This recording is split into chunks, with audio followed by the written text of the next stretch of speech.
Thank you welcome. एक कक्ष में 600 बच्चियों को बैठा के अगर डिसिप्लिन की बात करेगा तो ये बिल्कुल भी उचित नहीं है, संभव ही नहीं।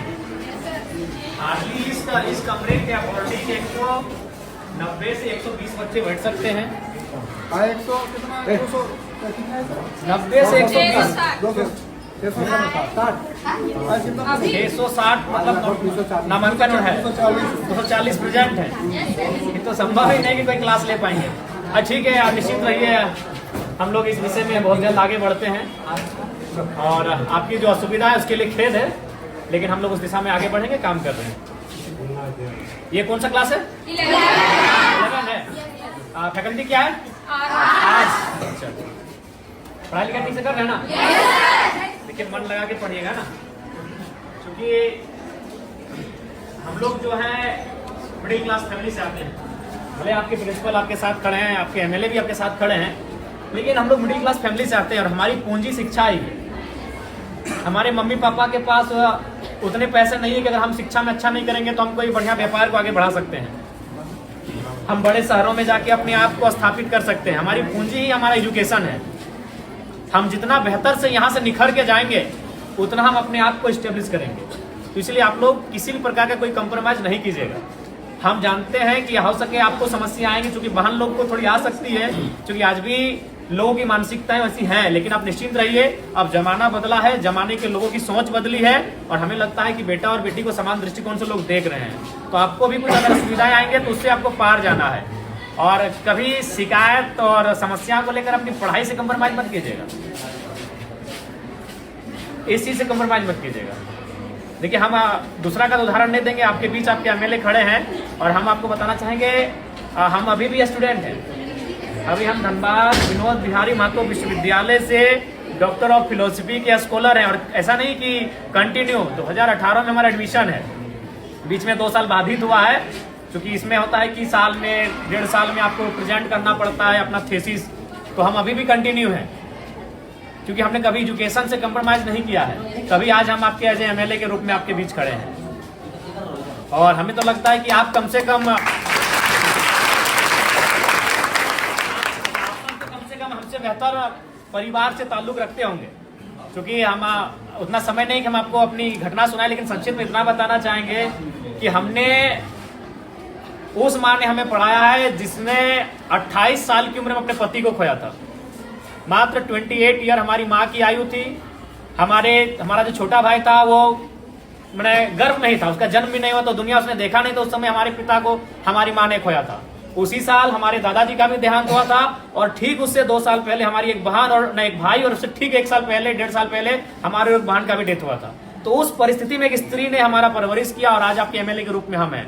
हमने कभी एजुकेशन से कंप्रोमाइज नहीं किया है। आज भी हम स्टूडेंट हैं, आज भी हम स्कॉलर हैं। इसीलिए आपको आपके एमएलए ये संदेश देना चाहेंगे कि किसी भी परिस्थिति में आप अपनी पढ़ाई से समझौता नहीं कीजिएगा। यही आपकी पूंजी है, क्योंकि आपके माता पिता अगर सक्षम है तो अच्छी बात है, हम भी शुभकामना देते हैं कि आप बहुत सक्षम हो। लेकिन ये अधिकांश ये सत्य है कि हम लोग मिडिल क्लास फैमिली से आते हैं और हमारी पूंजी पैसा नहीं है, हमारी पूंजी एजुकेशन है। आप जितना यहाँ से निखर के जाएंगे उतना बेहतर आपका भविष्य होगा। इसीलिए कंप्रोमाइज बिल्कुल मत कीजिएगा। अगर आप पढ़ के जाएंगे तो कोई ना कोई रास्ता मिल जाएगा। अगर आप जमाने के अनुसार अपने आप को बनाएंगे तो कोई ना कोई रास्ता मिल जाएगा। अगर दुनिया में इतने लोग हैं तो उतना रास्ता भी है, लेकिन आप अपने आप को उस योग्य रखोगे तब ना। इसलिए आपको हमारी शुभकामनाएं हैं, आप लोग बेहतर करें और जो भी आपकी समस्या है उनको हमको जानने के लिए आपके बीच आए हैं। आपके तमाम शिक्षक प्रिंसिपल महोदय सब हमारे साथ, हम लोग विजिट कर रहे हैं और जो भी समस्याएं छनकर आएगी उनको लेकर हम लोग काम करेंगे। ठीक है, तो हम ठीक है, आप पढ़ना चाहिए। तो सबसे पहले हमारी बात को आप लोग सुनिए। 10 में है ना? देखिए, 10 में अगर आप है तो अभी ये महीना है दिसंबर का, आपके पास काफी कम समय है। इसलिए आपसे हम यही संदेश मेरा रहेगा कि आपको अभी यहाँ से पूरा अलर्ट रहना है। इसलिए बाबू साहब की देखिए, अभी जनवरी आएगा, आप कुछ दिन पिकनिक में चला जाएगा, फिर मकर संक्रांति आएगा, फिर सरस्वती पूजा आएगा।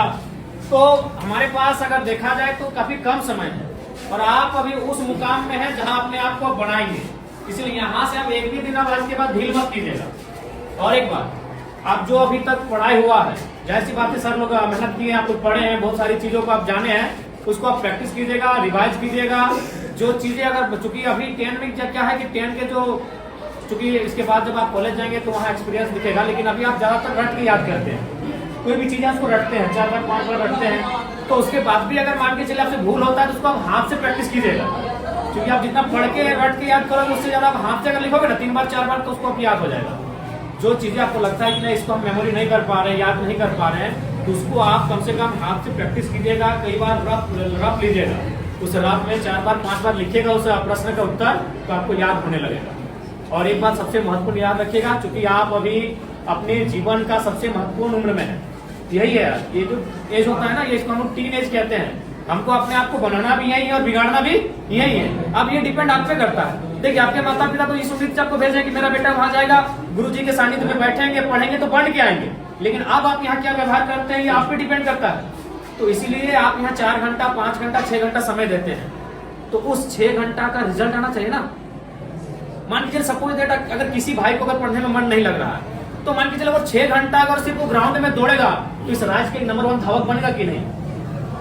अगर वो पहाड़ नहीं चढ़ेगा, अगर वो गीत ही 6 घंटा प्रैक्टिस करेगा तो एक बेहतरीन गीतकार बनेगा कि नहीं। तो हमारे कहने का मतलब है आप यहाँ 6 घंटा समय दे रहे हैं, और जहां आप समय दे रहे हैं वहां से अगर कुछ रिजल्ट नहीं हासिल करेंगे तो फिर गलत बात है कि नहीं।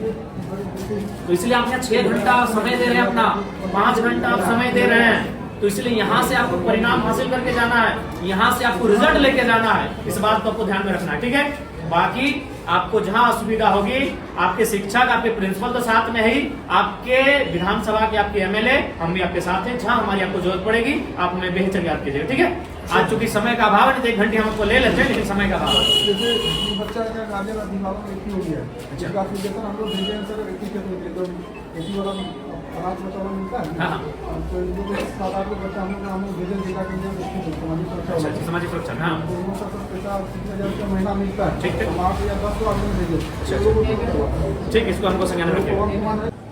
क्योंकि उनको मालूम है अगर हम खेती में मन नहीं लगाएंगे तो फसल नहीं होगा, फसल नहीं होगा तो परिवार का अनाज नहीं होगा। किसी को मन नहीं लगता, जब धान काटने के लिए जाते हैं पूछेगा मन लगता है? मन लगता है सिनेमा देखने में, मन लगता है मेला घूमने में, मन लगता है शॉपिंग करने में। काम में मन नहीं लगता है, वहां लगाना पड़ता है, क्योंकि वही काम आपका पहचान है, वही काम आपका कर्म है, तो मन वहां लगाना पड़ता है। अभी आपका कर्म है आपका शिक्षा अर्जन करना, ये आपका कर्म है, इसमें आपको मन लगाना है। और लगता है तो अच्छी बात है, अगर लगता है तो अच्छी बात है, और नहीं लगता है तो लगाना पड़ेगा। और बाकी यार आपकी समस्याओं से हम लोग अवगत हो रहे हैं, काफी समस्याएं हैं आपके विद्यालय में, और आपकी समस्याओं का निराकरण के लिए हम लोग हमेशा प्रयासरत रहेंगे। और आप लोग बढ़िया से मन लगा के पढ़िए, हमारी शुभकामनाएं हैं। अगर कुछ समस्याएं होंगी आप सीधा हमसे संपर्क कीजिएगा, और बेहिचक अपनी बात को रखिएगा, डर भय मत कीजिएगा कि हम आपके एमएलए हैं, हम आपके एक सहयोगी के रूप में आपको दिशा पथ प्रदर्शक के रूप में आए हैं। आप बेहिचक हमें याद कीजिएगा, ठीक है। और एकदम मन ध्यान लगा